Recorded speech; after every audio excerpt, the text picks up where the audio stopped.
We've previously explained that financial planning is a process of employing strategies to achieve your long-term goals. In this edition, we talk about your retirement plan. There's 4 aspects to your retirement plan that we would recommend you consider. Firstly, it's super, which is the most tax-effective structure you can use to save for your long-term financial needs. Within the super environment, it's worth considering which type of super fund makes sense for you. Is it a self-managed super fund or a family super fund where you are the trustee as well as the member? Is it your employer fund, which is often subsidized by your employer but has the drawback that if you move employer, you lose that subsidy?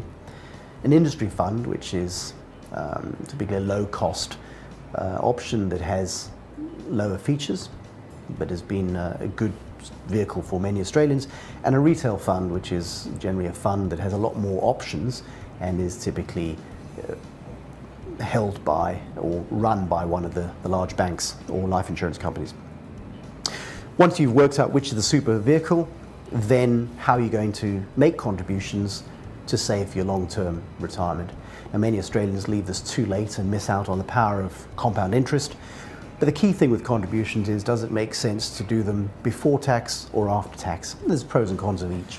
Once you've reached that magic age of being able to turn on the pension switch, often it doesn't mean stopping work, but it means moving your account to be tax-free mode, called pension. The key thing there is the timing. Now, there's certain rules of when you're allowed to do that, and generally people seeking advice are advised to do it as soon as they're able to take advantage of the tax-free status of their super account once it flicks over into pension mode. But it also can make sense to take the money out of your pension and then put it back in. That changes the tax mix, which can be useful for not only you under a certain age, but also, perhaps more importantly, for your family, because if certain people in your family, like adult children, eventually inherit your share of super, they can pay tax of up to 60.5%, which otherwise might be zero if you had the time and took the effort to withdraw your money out and recontribute it. Looking more broadly than outside super, key thing with your retirement plan is cash flow. Ultimately, we all need money to live on.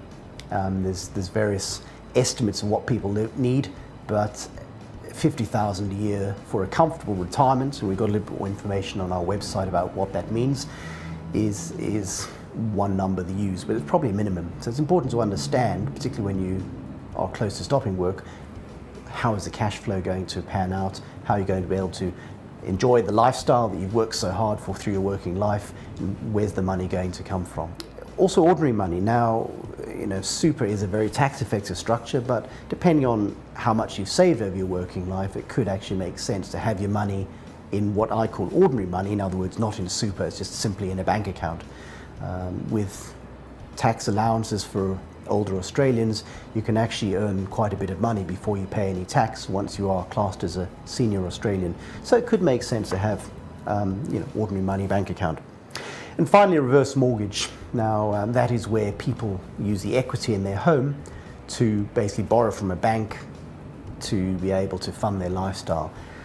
Now, with the power of compounding interest, it can be quite a dangerous thing to do if you're too early in your retirement, in your 60s and 70s. But as a last resort to help top up, say, any age pension benefit you may be able to get, it could be a strategy worth employing. Thank you for watching.